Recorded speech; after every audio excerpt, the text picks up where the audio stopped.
Bonjour à tous, bienvenue dans la 8e vidéo portant sur l'anxiété et la pandémie, où nous allons voir plus en détail la dernière astuce, créer des liens.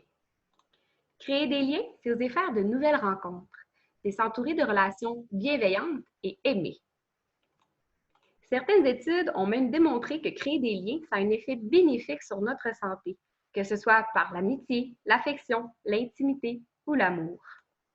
Bien entendu, on n'entre pas tous en contact de la même façon parce que ça peut être plus aisé pour quelqu'un et un peu moins pour l'autre. Quoi qu'il en soit, il n'y a pas une seule façon d'entrer en contact avec les gens.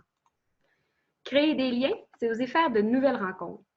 Même si on peut se dire qu'en ce contexte actuel, c'est plutôt difficile de faire de nouvelles rencontres, c'est quand même possible via les réseaux sociaux. Si on pense notamment aux groupes Facebook qui sont créés pour nous entraider en ce contexte de quarantaine, comme le signe de l'arc-en-ciel. Et c'est important aussi de sentir qu'on fait partie d'un groupe parce que ça protège notre santé mentale. Se sentir soutenu, rire ou s'engager, ce sont aussi des facteurs de protection. Créer des liens, c'est s'entourer de relations qui sont bienveillantes et oui, c'est possible de renforcer nos liens, même en période de distanciation sociale. On peut par exemple se parler au téléphone ou en vidéo, retrouver des amis sur Facebook, joindre un groupe en ligne qui partage un de nos intérêts, envoyer une lettre à un voisin, offrir son soutien à une personne qui a besoin qu'on fasse ses courses, rester en contact avec une personne qui exerce une influence positive, parce qu'une personne ayant une opinion très négative de la situation actuelle pourrait accroître votre anxiété. Vous pouvez quand même lui parler, mais tentez de parler aussi avec quelqu'un qui va vous faire du bien. Communiquer avec des lignes d'écoute ou groupes de soutien en ligne, prendre le temps d'écouter un proche, lui poser des questions, adresser des compliments à des personnes importantes, parce que le compliment, il fait du bien tant à la personne qui l'adresse qu'à celle qui le reçoit. Et vous en recevrez probablement en retour et vous devrez accepter ceux-ci. Vous vous rendrez compte que les compliments sont très utiles lorsqu'on vit des moments un peu plus difficiles.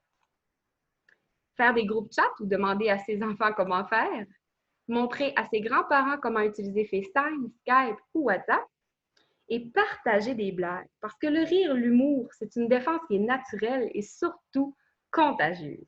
L'humour, c'est aussi toujours plus drôle lorsqu'il est partagé.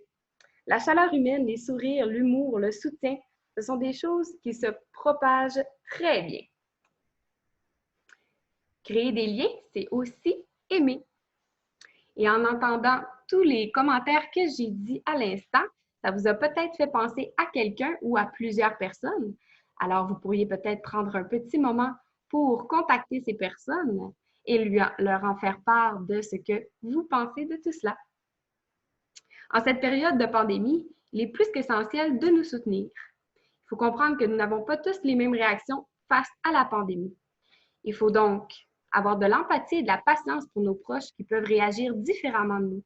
Demeurer en contact et parler régulièrement par vidéo, téléphone, etc. Écouter. Demander à nos proches comment ils se sentent. Aider un proche à se changer des idées, que ce soit par le travail, des passe-temps, la musique, des films, etc. Aider un proche à établir un horaire pour structurer sa journée. Encourager un proche ayant une médication à continuer à la prendre. Demander à un proche s'il a besoin d'aide pour quoi que ce soit, par exemple l'épicerie. Par ailleurs, le confinement avec les enfants peut aussi changer grandement les choses. L'idéal, c'est de créer une routine en démontrant qu'il y a des moments où vous devez travailler. Donc, vous pouvez par exemple dire qu'à 7 heures, je me réveille, je déjeune. À 8 heures, maman et papa doivent travailler, alors c'est la période de temps pour une émission, un film pour les enfants. Prendre une petite pause et vous pouvez la prendre également pour aller dehors, prendre l'air, bouger et prendre une collation. Période pour s'amuser avec ses jouets pendant que papa et maman travaillent. Vous faites le dîner, une activité avec votre enfant aussi. Et finalement, maman et papa doivent travailler, alors période de temps pour une sieste ou une activité de son choix. On parle beaucoup du confinement avec les enfants, mais qu'en est-il avec les adolescents? Ceux-ci aussi doivent se plier à certaines interdictions, comme celle de ne pas voir leurs amis. Il ne faut pas non plus minimiser ce qu'ils vivent. Ils ont le droit d'être en colère, mais il est important qu'ils ne demeurent pas dans cet état. Alors, il faut aussi leur rappeler que cette situation va avoir une fin. Alors, il faut accepter les contradictions. Par exemple, si vous dites à votre enfant, à votre adolescent, qu'il ne peut pas voir ses amis, mais qu'en allant à l'épicerie, il rencontre des gens. Cela peut sonner comme une contradiction. Alors, vous devez reconnaître que c'est frustrant, mais aussi solliciter son côté rationnel de la consigne en lui disant que moins on voit de gens et moins le risque est grand. Écoutez leurs préoccupations, pardon.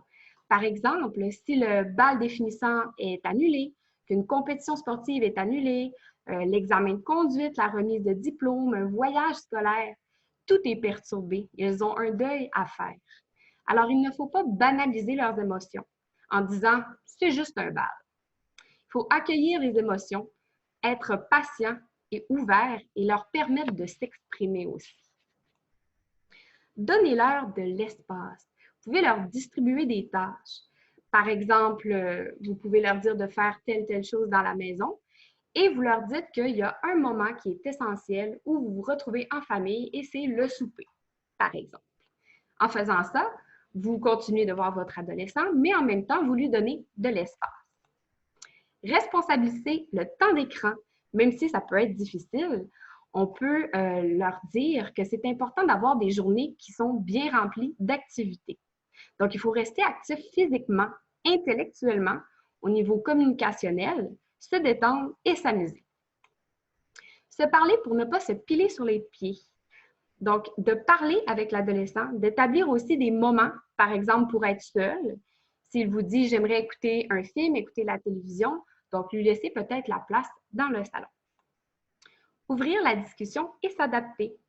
Si votre adolescent ne veut pas se confier, on peut leur dire tout simplement que nous, on ne peut pas deviner ce qu'ils ressentent et qu'on doit quand même savoir pour répondre à leurs besoins. Demandez aussi c'est quoi qui lui ferait du bien. Si par exemple, il vous dit que ce serait la musique, il peut soit aller dans sa chambre seul, écouter de la musique avec ses écouteurs, ou vous allez prendre une petite marche et vous laisser se défouler sur sa guitare électrique, par exemple. Leur faire faire des travaux aussi, ça peut les distraire, donc changer un pneu, faire de la couture, cuisiner, apprendre l'anglais, etc. L'important, c'est de ne pas mettre de pression, mais plutôt y aller par intérêt. Les encourager à bouger, donc transformer par exemple le coin salon en salle d'entraînement pendant quelques heures. Et s'amuser ensemble. Donc, trouver des activités qui vous rassemblent.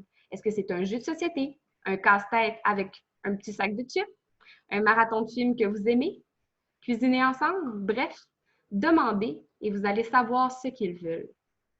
En conclusion, créer des liens, c'est vital. Ne pensez surtout pas que le confinement ne permet pas de le faire. Vous pouvez encore, juste différemment. On se rejoint donc dans la dernière vidéo où je vais vous parler tout simplement de la conclusion de tout cela. On se dit à la prochaine!